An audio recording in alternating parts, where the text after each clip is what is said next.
Right, so right now our core focus is on building out the Liquid network, and that's something we've been pushing hard for the past several years, both for launching it and promoting network adoption and building the network effect.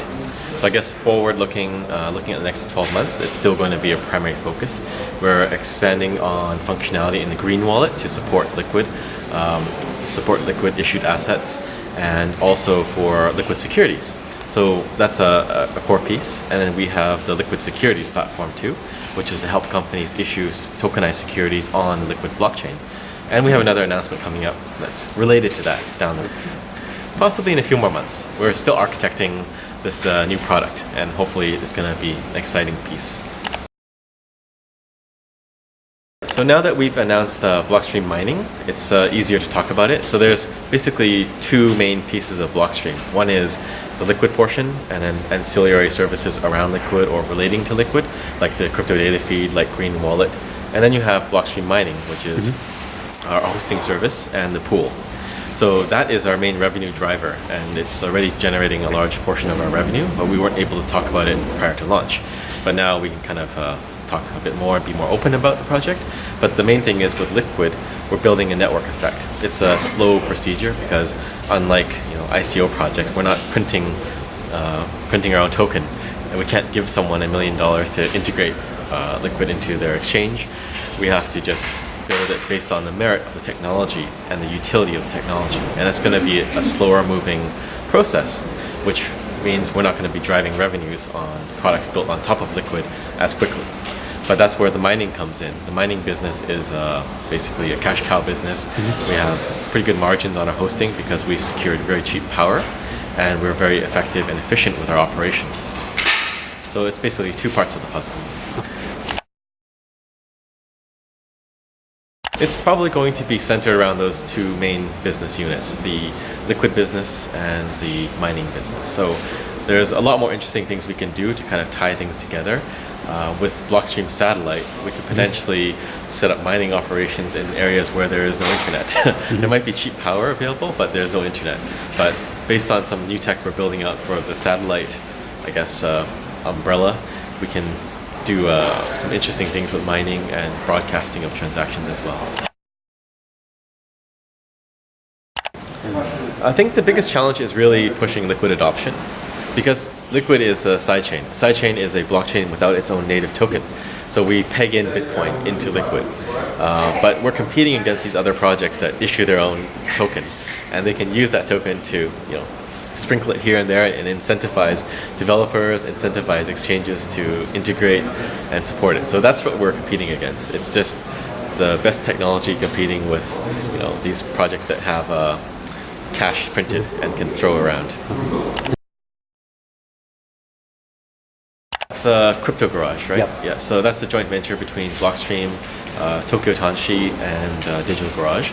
And Crypto Garage is also a Liquid member as well. And what they're working on is a Japanese yen stablecoin, mainly for the Japanese market, to be used in their OTC platform, Settlenet.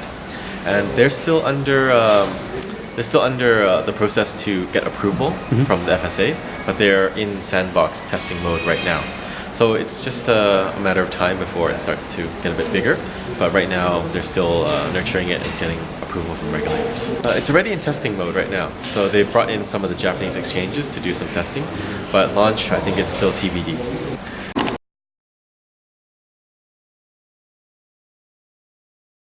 Well, for Liquid, it's pretty global. We have exchanges all around the world. So we've got, some of the offshore exchanges like BitMEX, Bitfinex, OKCoin, OKX, Huobi, and Bitsy is based in Dubai.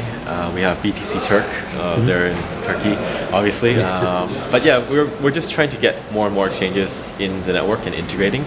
But we're not targeting a specific geographical jurisdiction. But we do happen to have a large cluster of members in Japan, and also we're getting a little cluster in Korea as well.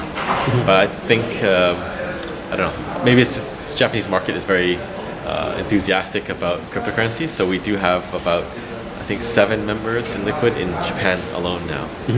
So this is ahead of our Federation meeting. We have a meeting in October where we're getting together all the members of the Liquid Federation, and we're meeting in Tokyo just because we have a large cluster of Japanese exchanges there, and it's easier to group there. We publicly disclosed that we have customers, Reid Hoffman and Fidelity. So those are the two big customers, but we do have a lot of other smaller customers that we have not named just because we need to get approval from them before we announce them. But now that we've publicly announced the whole service and we're still building up more of a capacity so we can sell more capacity, then we should be able to mention more and more people that are signed up.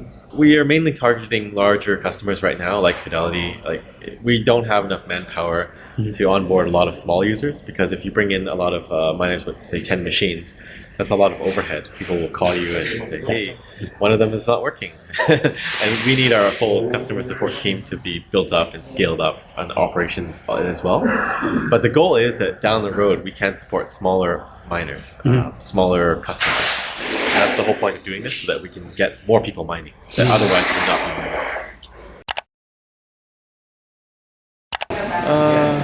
Well, right now we're focused on building out a lot of things ourselves. So for the Liquid ecosystem, we've done a lot of it on our own, but we're open to interesting use cases that could be building on Liquid. And I'm putting together this Liquid Ventures initiative where we're going to get some VCs to back projects that are being built on Liquid. So if it's not us doing the M&A, it could be backed by this venture initiative to support projects building out the Liquid ecosystem.